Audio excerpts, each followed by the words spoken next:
मैं doctor Radha Mohan Singh, associate professor, department of commerce, GB college Ramgarh में कार्यरत हूं।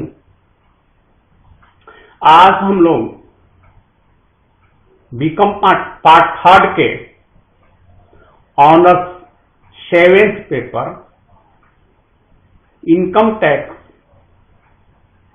एंड अकाउंट्स के संबंध में चर्चा करेंगे। इस पेपर में आज हम लोग बहुत important chapter residence and tax liability का अध्ययन करेंगे। छात्रों, यह बड़ा ही इंटरेस्टिंग चैप्टर है, क्योंकि निवासी कौन निवासी हो सकता है, कौन अनिवासी होगा, यह इनकम टैक्स के पर्पस से यहां देखा जाएगा। एक बात हम लोग जान लें कि निवासी या रेजिडेंट और सिटीजन में अंतर होता है।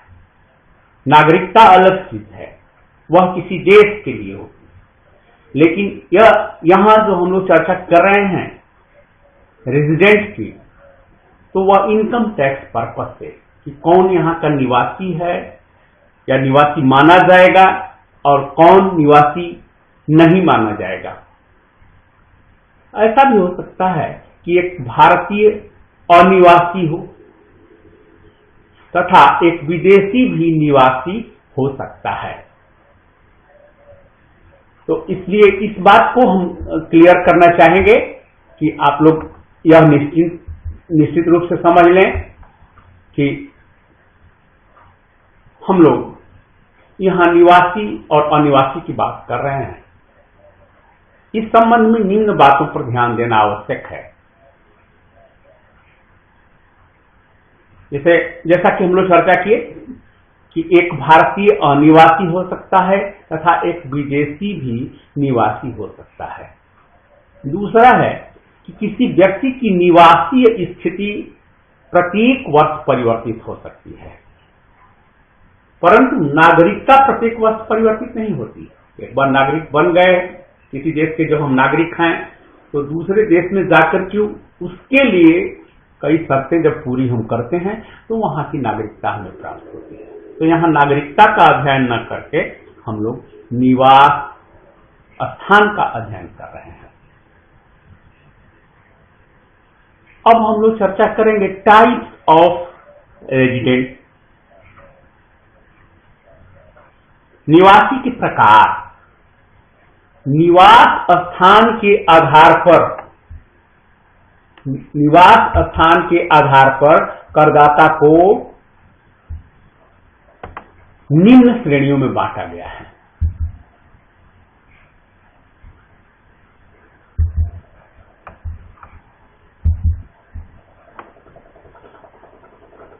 पहला, वे व्यक्ति जो भारत में निवासी हैं, अर्थात साधारण निवासी कहलाते हैं। दूसरा है कि वे व्यक्ति जो भारत में असाधारण निवासी हैं, और तीसरा वे व्यक्ति जो अनिवासी हैं। हम लोग इसकी विस्तार से चर्चा करेंगे। पहला हो गया निवासी। इसमें बात करेंगे हम इंडिविजुअल अर्थात व्यक्ति। एक व्यक्ति के निवास स्थान का निर्णय निम्न नियमों के आधार पर होता है। एक व्यक्ति गत वर्ष में निवासी होता है यदि वह निम्नलिखित 2 शर्तों में से कम एक शर्त तथा 2 अतिरिक्त शर्तों को भी पूरी करता है।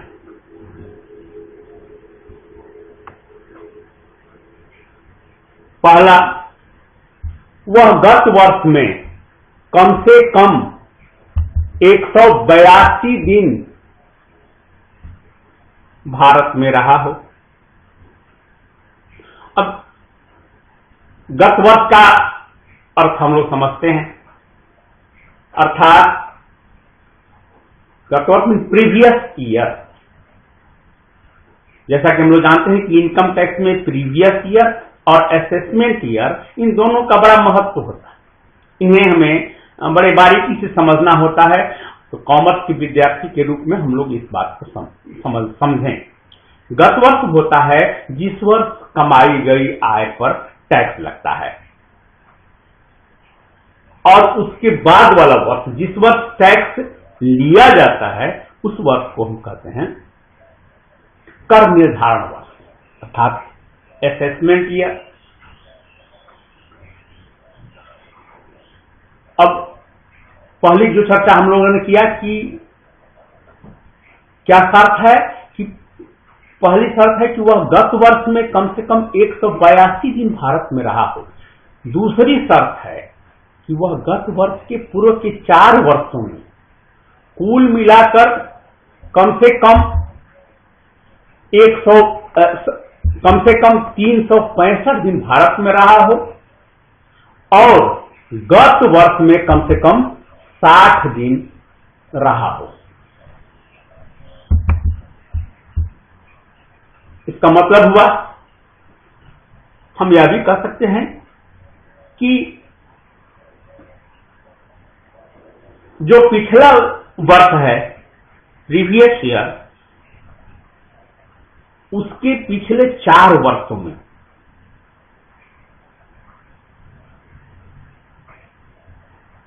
कुल मिलाकर कम से कम 365 दिन अर्थात 1 वर्ष तक भारत में रहा हो, और गत वर्ष में, पिछले वर्ष में कम से कम 60 दिन भारत में रहा हो। उपर्युक्त शर्त 2 का इसका अपवाद, इसमें कहता है कि निम्नलिखित स्थितियों में उपर्युक्त शर्त 2 में गत वर्ष में 60 दिन के स्थान पर 182 दिन रहने का नियम लागू होगा। सामान्य नियम तो है कि गत वर्ष में 60 दिन रहे, लेकिन कुछ विशेष लोगों के लिए या विशेष परिस्थितियों में कुछ अलग नियम बनाए गए। एक भारतीय नागरिक गत वर्ष में रोजगार हेतु विदेश जाता है, अथवा किसी भारतीय जहाज के कर्मचारी के रूप में भारत से बाहर जाता है, तो उसे निवासी होने के लिए 60 दिन के स्थान पर 182 दिन रहना होगा भारत में। अर्थात कहने का अर्थ है कि सिर्फ 60 दिन नहीं, अगर इन उद्देश्यों के लिए वह भारत से बाहर जाता है तो वैसी स्थिति में 60 दिन का नियम लागू नहीं होगा, बल्कि उसके लिए उसे पूर्व वाला नियम जो 182 दिन वाला नियम है वही लागू होगा। इसका दूसरा है कि करदाता भारतीय मूल का व्यक्ति है एवं विदेश में रहता है, गत वर्ष में किसी भी कार्य से भारत भ्रमण पर आता है, तो उसे निवासी होने के लिए गत वर्ष में कम से कम 182 दिन भारत में रहना अनिवार्य है। तो छात्रों, यह तो हो गया एक निवासी के लिए। हमारा जो दूसरा प्रकार था असाधारण निवासी। यदि कोई व्यक्ति निवासी की आधार शर्त ए और बी में से कम एक शर्त पूरी कर लेता है, परंतु दोनों अतिरिक्त शर्तें पूरी नहीं करता है, तो वह असाधारण निवासी कहा जाता है। एक शर्त अर्थात पहली शर्त हमारी क्या थी कि पिछले वर्ष या गत वर्ष में कम से कम 182 दिन रहना। तो वही कह रहा है अगर वो ऐसा नहीं होता है तो वह जो है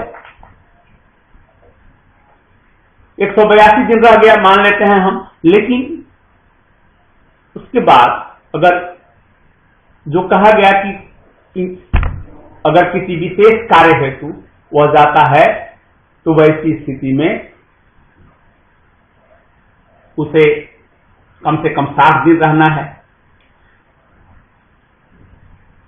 तो अब नॉन ऑर्डिनरी रेजिडेंट की बात करेंगे कि यदि कोई व्यक्ति निवासी की आधार शर्त ए और बी में से कम एक शर्त पूरी कर लेता है परंतु दोनों अतिरिक्त शर्तें पूरी नहीं करता तो वह असाधारण निवासी नॉट ऑर्डिनरी रेजिडेंट कहलाएगा। इसका अभिप्राय यह है कि एक निवासी व्यक्ति को असाधारण निवासी बनने के लिए कर निर्धारण अधिकारी को संतुष्ट करना पड़ता है कि वह गत वर्ष के पूर्व के 10 वर्षों में 2 वर्ष से कम भारत में निवासी के रूप में रहा था तथा वह गत वर्ष के पूर्व के 7 गत वर्षों में कुल मिलाकर 703 दिन से कम भारत में रहा था। तो ऐसी स्थिति में वह नॉन ऑर्डिनरी रेजिडेंट कहलाएगा। दूसरे शब्दों में हम कह सकते हैं कि एक व्यक्ति भारत में असाधारण निवासी माना जाएगा बशर्ते पहली शर्त है कि वह गत वर्ष से पूर्व 10 वर्षों में से 9 वर्ष भारत में अनिवासी हो और दूसरा है कि गत वर्ष से पूर्व 7 वर्षों में वह कुल मिलाकर 729 दिन या इससे कम भारत में रहा हो। तो छात्रों हम लोग अभी चर्चा किए रेसिडेंट और नॉन ऑर्डिनरी रेसिडेंट। तीसरा हमारा निवासी का जो प्रकार है वह कहते हैं अनिवासी। अनिवासी अर्थात नॉन रेजिडेंट। यदि कोई व्यक्ति निवासी के शीर्षक में दी हुई आधार शर्तों ए और बी में से कोई भी शर्तें पूरी नहीं करता है तो उसे अनिवासी की श्रेणी में रखा जाता है।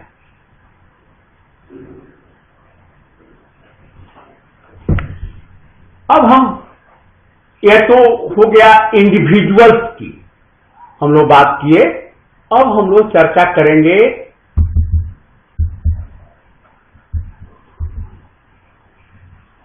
हिंदू अनडिवाइडेड फैमिली फर्म और एसोसिएशन ऑफ फर्म की। इसमें निवासी और अनिवासी की किस तरह से हम चर्चा करेंगे।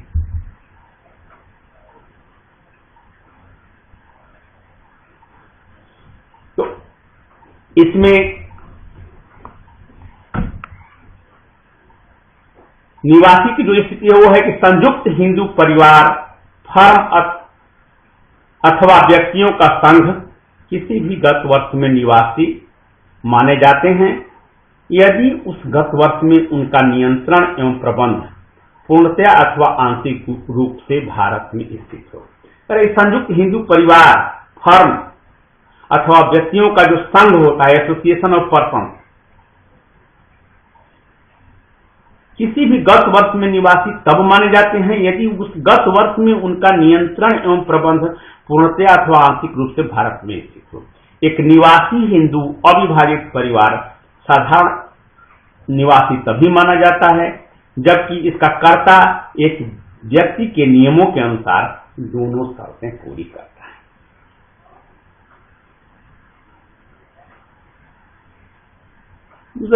Not ordinary resident.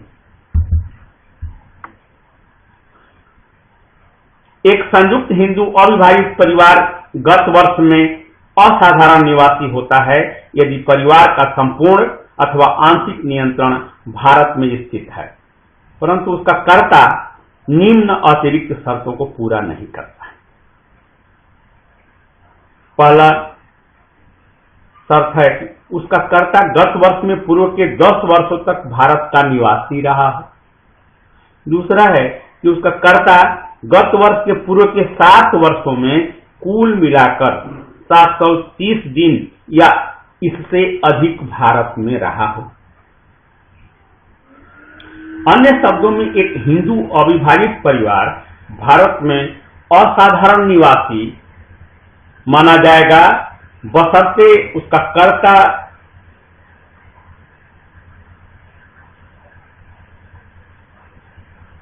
पहला गत वर्ष से पूर्व के 10 वर्षों में 9 वर्ष भारत में अनिवासी हो, तथा दूसरा है कि गत वर्ष से पूर्व 7 वर्षों में कुल मिलाकर 729 या इससे कम भारत में रहा हो। अब उसी तरह से हम कंपनी की बात करेंगे, तो कंपनी में भी रेसिडेंट, एक कंपनी किसी गत वर्ष में भारत में निवासी कही जाती है, उसके लिए 2 शर्तें हैं। पहली शर्त है कि वह भारतीय कंपनी हो, और दूसरी शर्त है कि उस वर्ष में उसके प्रभावी प्रबंध का स्थान भारत रहा हो, या यदि विदेश में वह कंपनी अपना कारोबार करती है तो वैसी स्थिति में वह इस श्रेणी में नहीं आएगी। प्रभावी प्रबंध के स्थान से अभिप्राय है कि जहां किसी इकाई के कारोबार के संपूर्ण संचालन के लिए आवश्यक प्रमुख प्रबंध संबंधी वाणिज्यिक निर्णय सारवान रूप में लिए जाते हैं।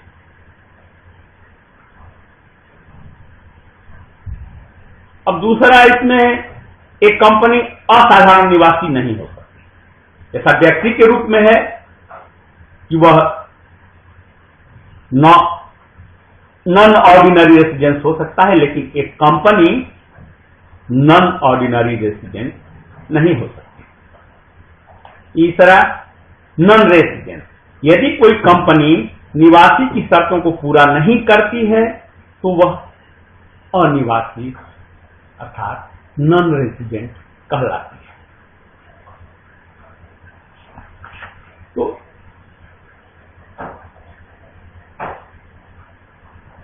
बच्चों, अब हम इसके आगे जो चर्चा करेंगे वह होगा कि निवासी स्थिति तथा कर भार में संबंध।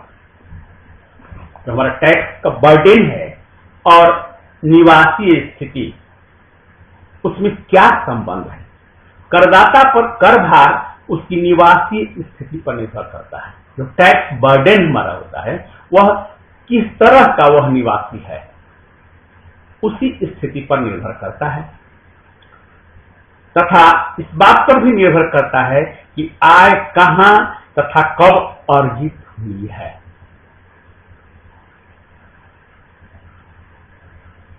अब इसमें जब चर्चा करेंगे तो फिर बात आएगी ऑर्डिनरी रेसिडेंस की दशा में कर टैक्स बर्डन। एक निवासी की किसी गत वर्ष की सब साधनों से आय उसकी कुल आय में सम्मिलित की जाती है, जो उस वर्ष में उसे भारत में प्राप्त हुई हो। भारत में प्राप्त हुई समझी जाए या भारत में उपार्जित अथवा उदय हुई हो, या भारत के बाहर उपार्जित अथवा उदय हुई हो। दूसरा, नॉन ऑर्डिनरी रेसिडेंस की दशा में कर भार की चर्चा करेंगे। जो टैक्स बर्डन है, यदि नॉन ऑर्डिनरी रेसिडेंट रहेगा तो वैसी स्थिति में हम क्या करेंगे?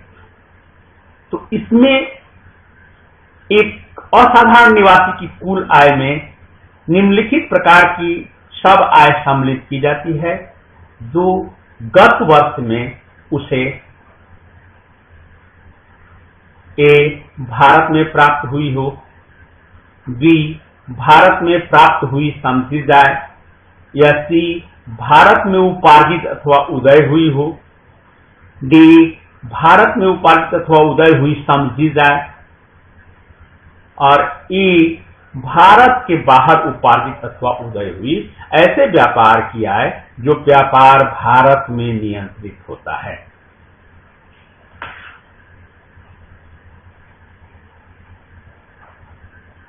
अब इन बातों को हम संक्षेप में इसकी चर्चा करेंगे।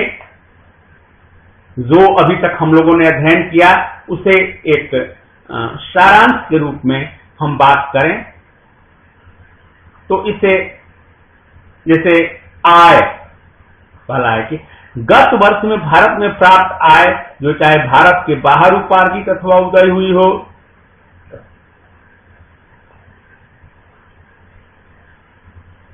वह आय जो गत वर्ष में भारत में प्राप्त हुई समझी जाए और जो भारत के बाहर उपार्जित हुई हो, या गत वर्ष में भारत में उपार्जित अथवा उदय हुई आय जो चाहे भारत के बाहर प्राप्त हुई हो, इन सब बातों की हम चर्चा करते हैं। अब हम लोग अब तक रेसिडेंस की चर्चा किए और उसके कर दायित्व, रेसिडेंट एंड टैक्स लायबिलिटी। मुझे उम्मीद है कि आप लोग इसे समझे होंगे।